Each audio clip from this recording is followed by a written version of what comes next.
Assalamualaikum warahmatullahi wabarakatuh. Pada pertemuan kali ini kita akan membahas tentang pengujian hipotesis statistik ya, pengujian hipotesis. Jadi di pengujian hipotesis yang pertama di sini adalah pengujian mean satu populasi. Misalkan di sini ada satu populasi, di mana di populasi itu dia punya suatu parameter ya pastinya, yaitu rata-rata. Rata-rata dari populasi itu disimbolkan dengan mu. Kemudian varians dari populasi itu adalah sigma kuadrat. Nah, tujuannya apa di dalam pengujian ini? Yaitu adalah menguji H0. Yang diuji adalah H0 ya. Nah, H0 itu diingat kembali pada materi pada pertemuan sebelumnya ya, bahwasanya H0 itu selalu dilambangkan dengan notasi sama dengan.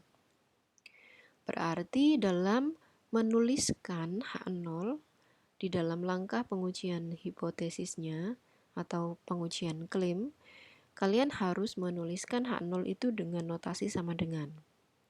Dimana di sini misalkan parameter dari populasinya itu adalah rata-rata atau mu, maka penulisan H0 adalah mu sama dengan mu0, di mana mu0 itu adalah suatu bilangan tertentu. Bilangan yang seperti apa? Nah, nanti kalian bisa memahami pada contoh soal di berikutnya ya. Nah, lalu pertanyaannya adalah statistik apa sih yang digunakan untuk menguji H0 tersebut? Nah, jadi untuk menguji H0 itu tergantung variansnya diketahui atau tidak. Nah, oleh karena itu di sini ada dua kasus. Yang pertama, apabila varians itu diketahui, maka kita menggunakan uji apa? Kalau varians dari populasi itu tidak diketahui, kita pakai uji yang mana gitu ya. Perhatikan kasus pertama. Kasus pertama apabila varians dari populasi. Jadi untuk menguji statistiknya tadi, menguji H0 itu kita pakai uji apa, Bu? Apakah menggunakan uji T, uji Z, uji chi-square dan seterusnya ya. Nah, di sini apabila kriterianya adalah varians dari populasi atau sigma itu diketahui. Sigma kuadrat diketahui.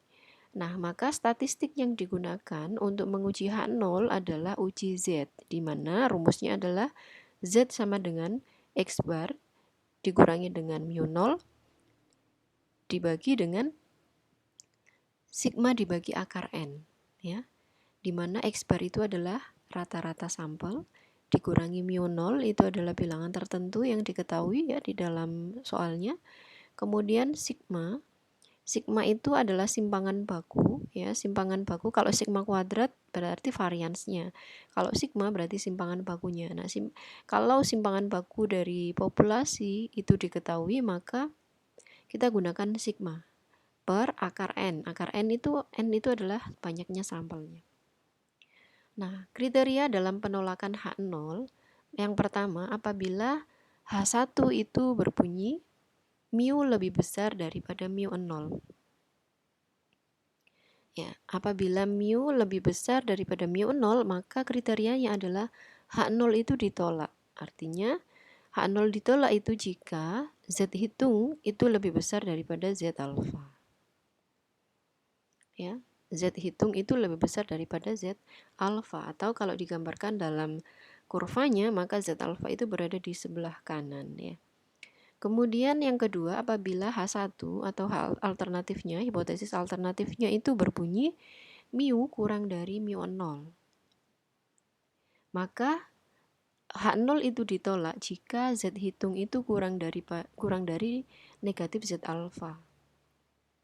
Nah, di sini berarti Z tabel itu berada di ruas kiri ya, di ruas kiri.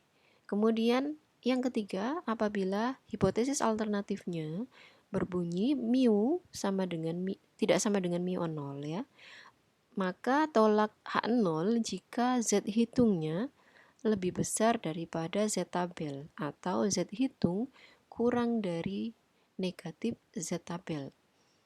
Nah, kalau misalkan ini pengujian dua pihak ya, pihak kiri dan pihak kanan ya, maka di sini nilai negatif Z alfa itu berada di ruas kiri, dan untuk yang positif Z alfa itu berada di ruas kanan. Dimana kalau uji dua pihak maka alfa itu dibagi dua pihak pihak kiri atau pihak kanan gitu ya. Kemudian kasus yang kedua, apabila varians populasi atau sigma kuadrat itu tidak diketahui. Nah, dalam hal ini, sigma kuadrat itu diestimasi dengan nilai S kuadrat. Kalau sigma itu adalah karakternya atau parameter dari suatu populasi, sedangkan S itu adalah parameter untuk sampel ya. Diingat pada materi sebelumnya. Nah, apabila varians populasi tidak diketahui, maka kita estimasi dengan menggunakan varians dari sampel yang disimbolkan dengan S, sehingga statistik yang digunakan adalah uji T, di mana uji T itu dirumuskan dengan X bar, ya, X dari rata-rata dari sampelnya dikurangi dengan mu 0 bilangan tertentu dibagi dengan S itu adalah simpangan baku dari sampel dibagi dengan akar N, ya. Di mana derajat kebebasan untuk T itu adalah nu sama dengan N-1. Diingat ya, nilai nu itu adalah N-1. Jadi dalam melihat tabel, misalkan banyaknya sampel yang diambil 100, maka ketika kita melihat di tabelnya, itu nilai nu itu adalah 100 dikurangi 1 ya. Kemudian kriteria penolakan H0-nya. Apabila yang pertama, hipotesis alternatifnya itu berbunyi mu lebih besar dari mu 0, maka tolak H0 jika T hitungnya itu lebih besar daripada T tabel. Di mana dalam menentukan tabelnya, nilai T tabel seperti di pertemuan sebelumnya ya, yaitu T alfa, nu ya. Alfanya berapa ya? Kalian lihat alfanya berapa, kemudian nilai nu-nya berapa. Kemudian yang kedua, apabila hipotesis alternatifnya nu kurang dari H0, maka tolak H0 jika T hitung itu kurang dari negatif T tabel. Sedangkan apabila hipotesis alternatifnya berbunyi mu tidak sama dengan mu 0, maka ini kita gunakan uji dua pihak, yaitu tolak H0 jika T hitung lebih besar daripada T alfa per 2 ya, T tabelnya, karena ini dua pihak, berarti pihak kiri dan pihak kanan, atau T hitungnya kurang dari negatif T tabel. Perhatikan dua contoh berikut ini ya. Contoh pertama yaitu seorang peneliti menduga rata-rata lama hidup orang Indonesia melebihi 60 tahun. Dari 100 orang Indonesia yang meninggal didapat rata-rata lama hidup mereka adalah 61 tahun. Jika simpangan baku lama hidup orang Indonesia adalah 6 tahun, apakah dugaan peneliti dapat diterima pada taraf signifikan 0,05? Nah, untuk menyelesaikan soal ini, maka yang pertama kita harus menentukan populasinya, karakternya, kemudian klaimnya, dan ini seperti pada pembahasan materi pada pertemuan sebelumnya. Yang pertama kita coba tuliskan populasinya. Di sini populasinya adalah himpunan orang Indonesia yang telah meninggal.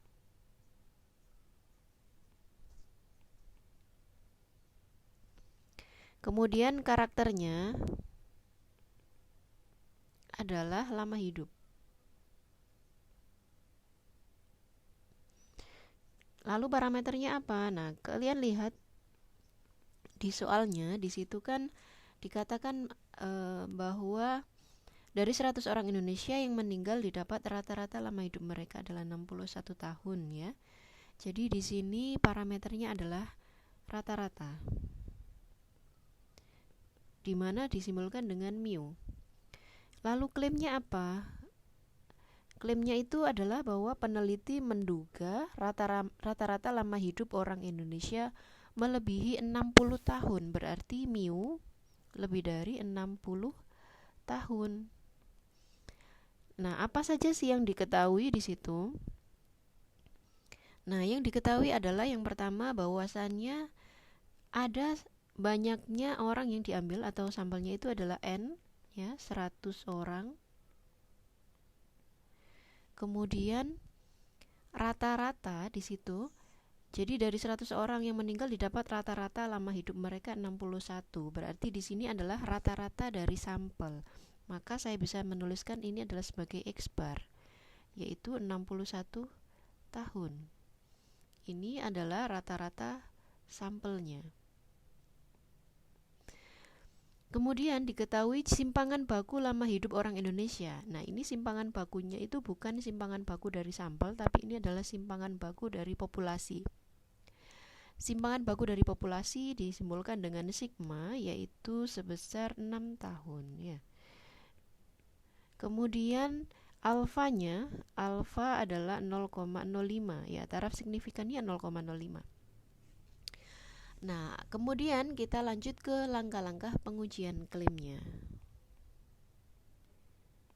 Langkah-langkah dalam pengujian klaim. Yang pertama adalah kita menentukan H0-nya. H0-nya berbunyi apa? Sama dengan, berarti mu sama dengan 60.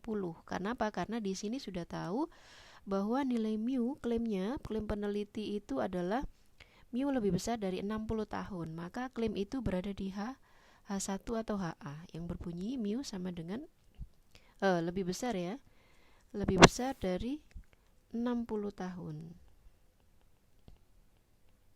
Klaim peneliti ada di sini, ada di H1.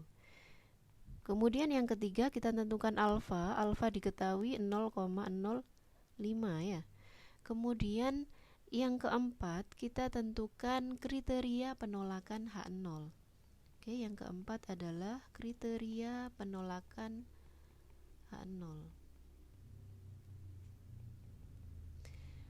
Kriterianya adalah bahwasannya kita bisa menolak H0 jika Z hitung ya, atau di sini saya tulis Z hit lebih besar daripada Z alfa atau Z tabel. Di mana di sini Z tabel itu adalah, atau Z alfa sama dengan Z 0,05 yang besarnya kalian bisa lihat di tabel adalah 1,645. Nah, kita bandingkan dengan Z hitung. Z hitung itu dirumuskan dengan X bar dikurangi dengan mu 0 dibagi dengan sigma per akar N. Nah, sekarang pertanyaannya begini, kenapa kita harus menggunakan Z, Bu? Kenapa bukan T? Nah, kembali ke soalnya. Di soal itu diketahui simpangan baku dari populasi, atau dari sini kita ketahui bahwa varians dari populasi itu diketahui. Ya, varians dari populasi diketahui, maka sesuai dengan kasus yang pertama, untuk menguji permasalahan tersebut atau statistik yang digunakan adalah menggunakan uji Z. Ya, menggunakan uji Z. Tetapi apabila varians dari populasi tidak diketahui, maka kita menggunakan uji T. Oke, kembali lagi ke poin yang keempat. Kriteria penolakan H0 itu jika Z hitung lebih besar daripada Z alfa. Nah, kalau kita gambarkan grafiknya, maka di sini adalah letak nilai Z 1,645. Kemudian alfa di sini itu sebesar 0,05. Artinya taraf signifikannya adalah 0,05. Kemudian langkah yang kelima, kita menghitung nilai Z-nya.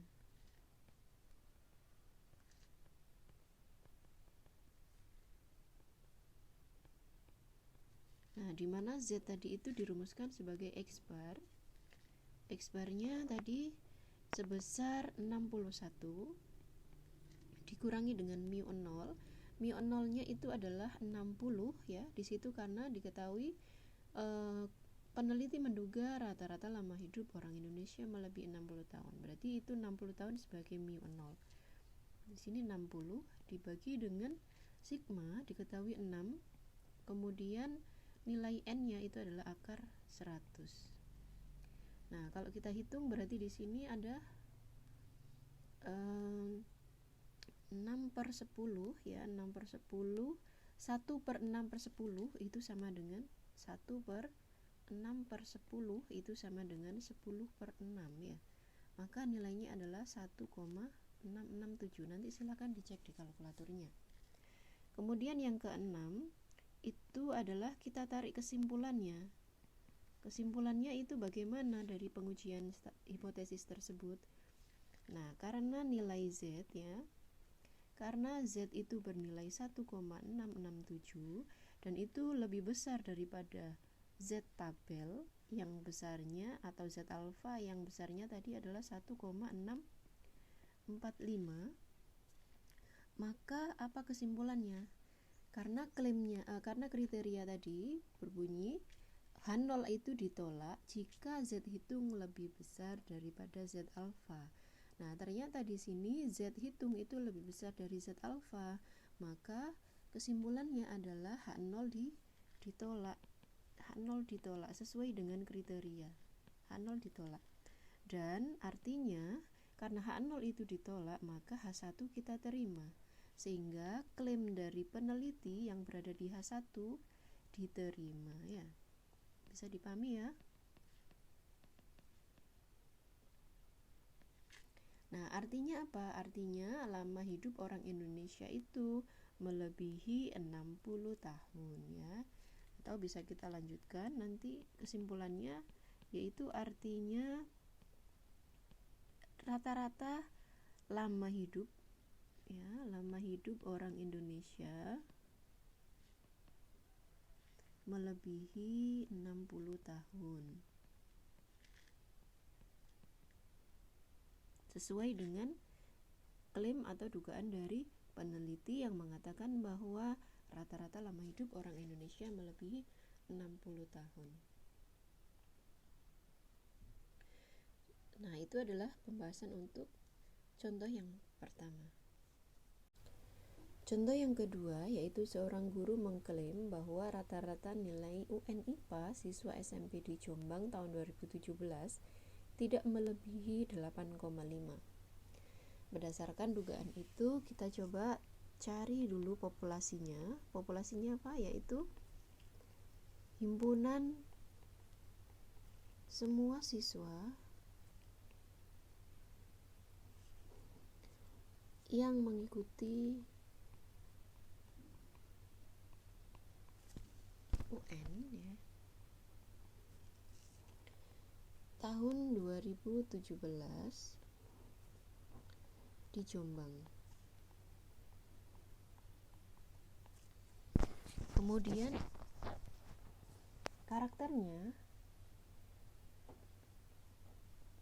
nah kita lanjutkan di situ bahwasannya guru itu mengklaim rata-rata nilai UN. Maka di sini karakternya itu adalah rata-rata ya, yang disimbolkan dengan mu.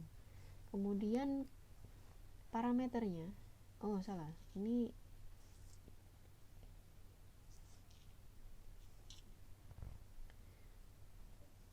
jadi karakternya apa? Yaitu nilai UN ya, nilai UN. Kemudian parameternya adalah rata-rata. Karena di situ mengatakan guru mengklaim bahwa rata-rata nilai UN ya, di sini berarti parameternya adalah rata-rata. Dan klaimnya di situ dikatakan bahwa rata-ratanya itu tidak melebihi 8,5. Artinya mu itu kurang dari sama dengan 8,5. Maka ini adalah klaim dari guru. Nah, apa saja yang diketahui di situ? Kita lihat ada N atau banyaknya sampel yang diambil adalah sebesar 200. Kemudian ada X bar. Ya, X barnya itu jadi dari guru itu mengambil 200 siswa sebagai sampel. Nah, ternyata nilai UN mereka adalah 8. Rata-rata nilai UN dari 200 siswa itu adalah 8. Maka di sini X bar itu adalah 8,0. Dengan simpangan bakunya. Nah, simpangan bakunya ini siapa? Tadi dari kalimat pertama dikatakan, dari kalimat sebelumnya ya, ternyata rata-rata nilai UN IPA mereka itu merujuk ke kalimat yang sebelumnya yang mengatakan bahwa guru mengambil 200 siswa sebagai sampel. Nah, ternyata rata-rata mereka itu berarti siapa? 200 siswa. Nah, 200 siswa itu diketahui rata-ratanya 8 dan simpangan bakunya 1,75. Artinya simpangan baku ini atau sigmanya itu sigma dari sampel ya. Sigma dari sampel. Maka disimbolkan dengan S, yaitu 1,75. Dan alfanya ya, alfanya di situ diketahui 0,025. Nah, sudah jelas ya, karena di sini yang diketahui simpangan bakunya adalah simpangan baku dari sampel, artinya simpangan baku atau varians dari populasi itu tidak diketahui. Maka dalam pengujian statistik ini, hipotesisnya ya, pengujian hipotesis statistiknya itu menggunakan uji T, bukan uji Z ya. Oke, langkah pertama. Jadi langkah-langkah dalam pengujian klaim. Langkah pengujian klaim. Yang pertama, kita tentukan H0. Nah, H0-nya di situ apa? Yaitu berbunyi mu sama dengan 8,5. Kemudian H1 ya. H1-nya berbunyi mu kurang dari bukan kurang dari ya, tapi di situ lebih dari 8,5.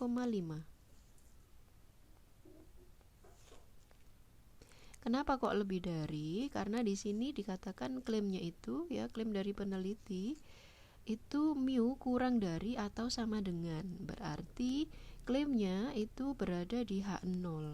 Nah, kurang dari atau sama dengan berarti H1-nya yang bukan merupakan kurang dari atau sama dengan. Berarti apa? Yaitu lebih dari. Kemudian yang ketiga, kita tentukan alfanya di situ diketahui 0,025. Kemudian yang keempat adalah kriteria penolakan H0. Bagaimana kriteria penolakan H0-nya? Jadi tolak H0 jika apa?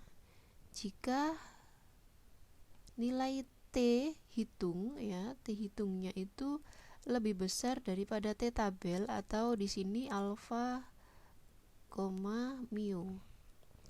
Di mana nilai T alfa, mu ya, itu adalah T dari 0,025.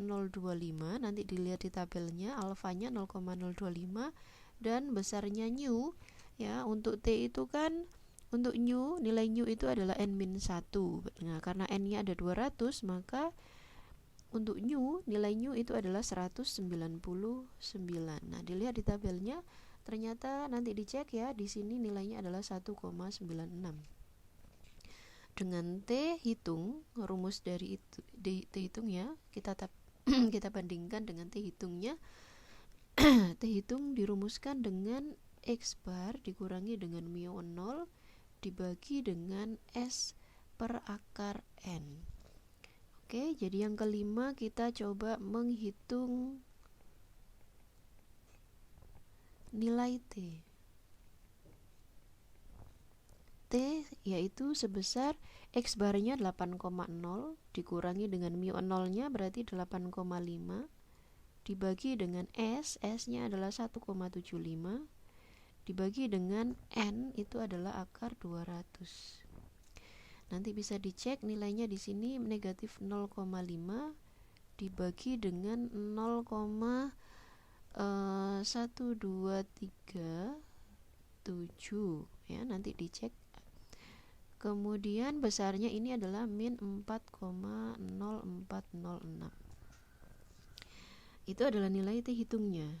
Kemudian yang keenam adalah penarikan kesimpulannya. Nah, karena T hitung karena T hitung yang besarnya negatif 4,0406 itu T hitungnya lebih kecil ya di sini ya. Lebih kecil daripada T alfa, yaitu sebesar Oke, di sini berarti alfanya tadi 1,96 ya. Ya, T hitung lebih kecil daripada T tabel ya, atau T alfa, maka H0 itu bagaimana? H0 nya diterima ya. Maka H0, karena di sini kriterianya itu H0 itu ditolak, H0 ditolak jika T hitung itu lebih besar daripada T alfa atau T tabel, sehingga karena T hitung itu lebih kecil daripada T tabel, maka H0 itu diterima, bukan ditolak ya. Karena H0 diterima, berarti klaimnya diapain? Diterima apa ditolak? Karena klaimnya ada di H0, maka berarti klaim juga diterima. Nah, klaimnya juga diterima. Karena klaimnya diterima, berarti artinya cukup alasan untuk mengatakan bahwa rata-rata nilai UN IPA siswa SMP di Jombang tahun 2017 tidak melebihi 8,5. Ini bisa ditambahkan sebagai kesimpulannya, artinya cukup alasan untuk mengatakan bahwa rata-rata nilai UN IPA ya siswa SMP di Jombang tahun 2017 tidak melebihi 8,5. Nah, itu adalah pembahasan contoh yang kedua.